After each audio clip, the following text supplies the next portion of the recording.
नमस्कार, जय हिंद। आप देखना शुरू कर चुके हैं अपने जिले का विश्वसनीय यूट्यूब प्लेटफॉर्म सच की आवाज़ गौपुत्र केतन शर्मा।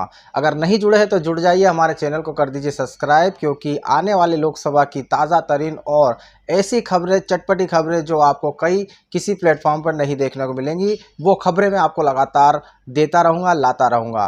इस वक्त मैं मौजूद हूँ कांग्रेस के जिलाध्यक्ष रिंकू जी टाक के साथ। जी हाँ, इनसे आज हम बात करेंगे, रूबरू होंगे और जानेंगे कि लोकसभा को लेकर, चुनाव को लेकर क्या तैयारियां हैं इनकी। तो रिंकू जी, आपका बहुत बहुत स्वागत है। जी, आप धन्यवाद भैया, बहुत बहुत। लोकसभा चुनाव आ चुके हैं और भाजपा को देखें अगर, तो उन्होंने अपना उम्मीदवार बहुत जल्दी सामने रख दिया था। उसके बाद में एक दौर चला कि अरुण यादव खंडवा लोकसभा से चुनाव लड़ेंगे, क्योंकि एक वो बड़े नेता है निमाड़ के। मगर फिर उनकी गुना जाने की बात सामने आई, फिर गुना से भी एक कैंडिडेट आ गया, तो फिर तो ऐसा लगा कि मानो अब खंडवा से ही अरुण यादव लड़ेंगे। मगर फिर अप्रत्याशित रूप से नरेंद्र पटेल जी का नाम सामने आता है। कैसे नाम को इस देखते हैं आप? देखिए, अरुण यादव जी हमारे यहाँ, हमारे प्रदेश के बड़े नेता हैं। उनके ऊपर पूरे प्रदेश की जवाबदारी है। वह अनेक क्षेत्रों में अपना उनका प्रचार का उनकी जवाबदारियाँ है। वो उनका काम सब जगह निभा रहे हैं। तो चुनाव में उनका लड़ना तो उन्होंने बहुत समय पहले ही क्लियर कर दिया था कि मैं पूरी तरीके से, चूँकि पार्टी ने उनको पूरी जवाबदारियाँ दी हुई है प्रदेश लेवल पर, तो उन्हें प्रदेश की पूरी तैयारियों में लगना है चुनाव के उसमें, तो वो उसी की तैयारियों में लगे हुए हैं। रही बुरहानपुर ज़िले की खंडवा लोकसभा संसदीय क्षेत्र की बात, तो हमारे यहाँ सभी की सहमति से अरुण यादव जी, राजनारायण सिंह जी एवं बुरहानपुर ज़िले के भी सभी नेता और एवं खंडवा लोकसभा संसदीय क्षेत्र के सभी नेताओं की सहमति से एक नाम तय हुआ है, नरेंद्र पटेल जी। नरेंद्र पटेल जी गुर्जर समाज से हैं और बहुत अच्छा उनका पारिवारिक बैकग्राउंड है। उनके अंकल जो है ताराचंद जी पटेल, खरगोन लोकसभा क्षेत्र से सांसद भी रहे हैं एवं उनके अंकल बड़वा से विधायक भी रहे हुए। राजनीतिक पृष्ठभूमि के व्यक्ति हैं एवं ज़मीन से जुड़े हुए कार्यकर्ता है। तो इनके ऊपर सभी नेताओं ने विश्वास जताकर इन्हें अपना उम्मीदवार बनाया है।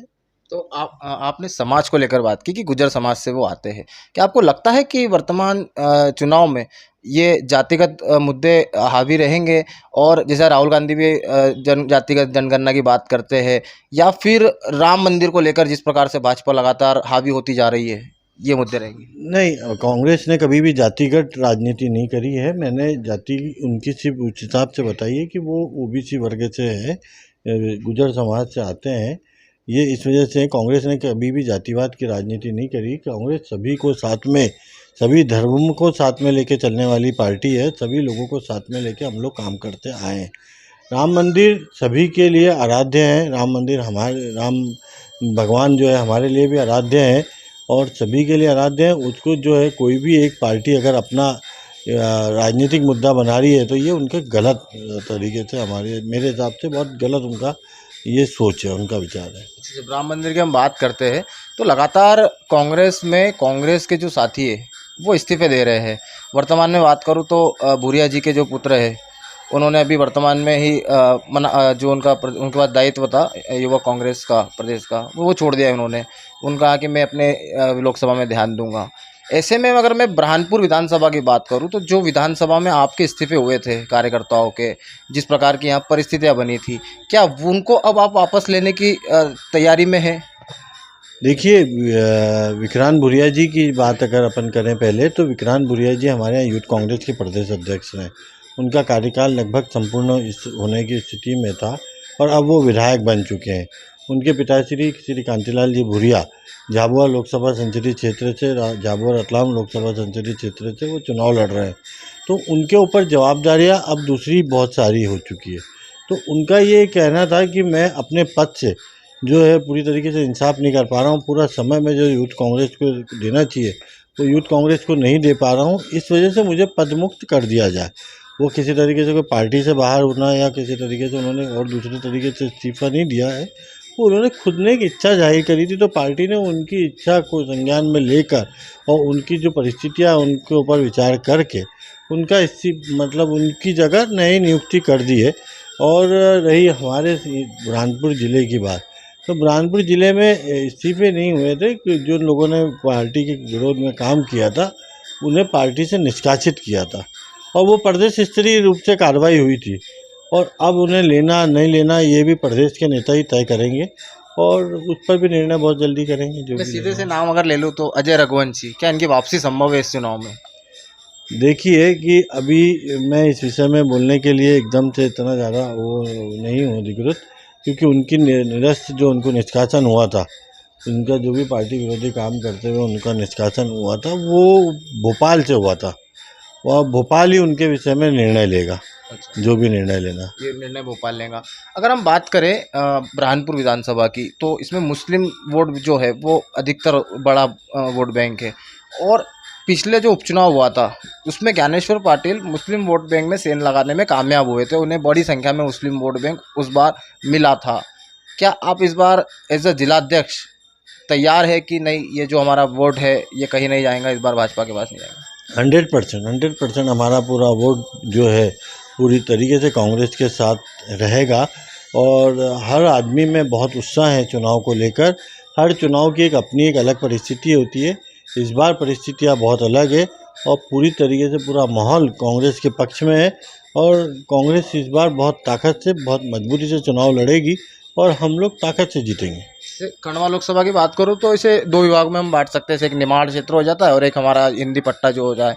क्या आपको लगता है नरेंद्र पटेल को यहाँ पर जो जनता के सामने आप रखोगे तो उनकी पहचान, कभी वो यहाँ पर आए कभी नहीं आए, किसी ने देखा है, ये मुश्किल होंगे आपको? देखिए लोकसभा चुनाव ऐसा है कि ये लोकसभा और चुनाव ही नहीं, हर चुनाव और लोकसभा तो विशेष रूप से लोकसभा का मैंने कहा है कि पार्टी चुनाव लड़ती है, संगठन चुनाव लड़ता है, चुनाव चिन्ह चुनाव लड़ता है। नरेंद्र पटेल जी का चुनाव चिन्ह नरेंद्र हाथ का पंजा है, तो हाथ का पंजा है तो वही नरेंद्र पटेल है। तो हम लोग जो है वो नरेंद्र पटेल जी अपनी अपनी व्यस्तता के चलते अपने अपने समय पर वो बुरहानपुर में भी ज़िले में पधारेंगे, आएंगे, यहाँ का भी उनका दौरे कार्यक्रम बनेंगे। और रही संगठन की बात, तो संगठन पूरी तरीके से सक्रिय रह के काम करेगा और संगठन की महत्वपूर्ण जवाबदारियाँ रहती है, संगठन पूरी तरीके से मुस्तैद है। क्या अरुण यादव खंडवा लोकसभा में सक्रिय रूप से दिखाई देंगे? 100% अरुण यादव जी, सचिन यादव जी पूरी तरीके से यहाँ पर सक्रिय रहेंगे और वही पूरी चुनाव की बागडोर वगैरह संभालेंगे और विभिन्न नेता भी उनके साथ आएंगे और पूरे सब चुनाव की बागडोर संभालेंगे। अभी जो खकनार बेल्ट में जनपद का जो उपचुनाव हुआ है वहाँ पे, तो वहाँ पर आपकी सीट आई है, जीते हैं आप, इससे कॉन्फिडेंस बढ़ा है आपका कि चुनाव लोकसभा पास में थे और जीत मिली है? निश्चित रूप से हर चुनाव का अंदर अगर हम जीतते, मतलब हर चुनाव की एक अपनी भूमिका रहती है। आज बीजेपी ने पूरी ताकत से वहाँ पर धन बल शासन प्रशासन का दुरुपयोग किया, उसके बाद भी हम लोग वहाँ पर जो है चुनाव जीत कर आए हैं और बहुत अच्छे वोटों से हम लोग चुनाव जीते हैं। तो निश्चित रूप से मैं वहाँ के जनपद सदस्यों का और वहाँ के सारे पदाधिकारियों का मैं इनका आभार भी व्यक्त करता हूँ आपके माध्यम से। मैं सभी का बहुत बहुत दिल से धन्यवाद देता हूँ और हमको इससे लोकसभा चुनाव में इसका बड़ा फ़ायदा मिलेगा। आखिरी सवाल मेरा कि रिंकू टाक जो है पार्टी को एकजुट करने में कामयाब हुए हैं, जैसे शेरा बियाल चुनाव हारने के बाद समय समय पर आपको लेकर भी बयान देते रहे हैं, पार्टी को लेकर भी बयान देते रहे हैं, क्या रिंकू टाक इन सबको एक मंच पे लाने में कामयाब होंगे? बिल्कुल मेरा प्रयास रहेगा कि सब लोग एक साथ एक मंच पर आए और एक मंच पर आकर काम करें, ताकि हम लोगों के लिए अभी सबसे पहले प्राथमिकता जो है वो हमारा लोकसभा का चुनाव है।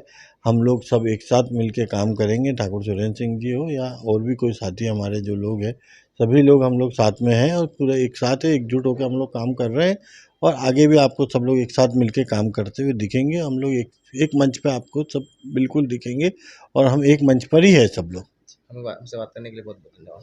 धन्यवाद भैया। तो ये थे कांग्रेस के जिलाध्यक्ष रिंकू टाक जी, जिन्होंने बागियों पर जब हमने सवाल किया तो इन्होंने गेंद जो है वो भोपाल के पाले में डाल दी। वही इन्होंने कहा है कि जो कांग्रेस है उसका चुनाव चिन्ह होता है हाथ का पंजा, यहाँ पर कैंडिडेट नहीं जो पार्टी होती है सिंबल होता है वो चुनाव लड़ता है।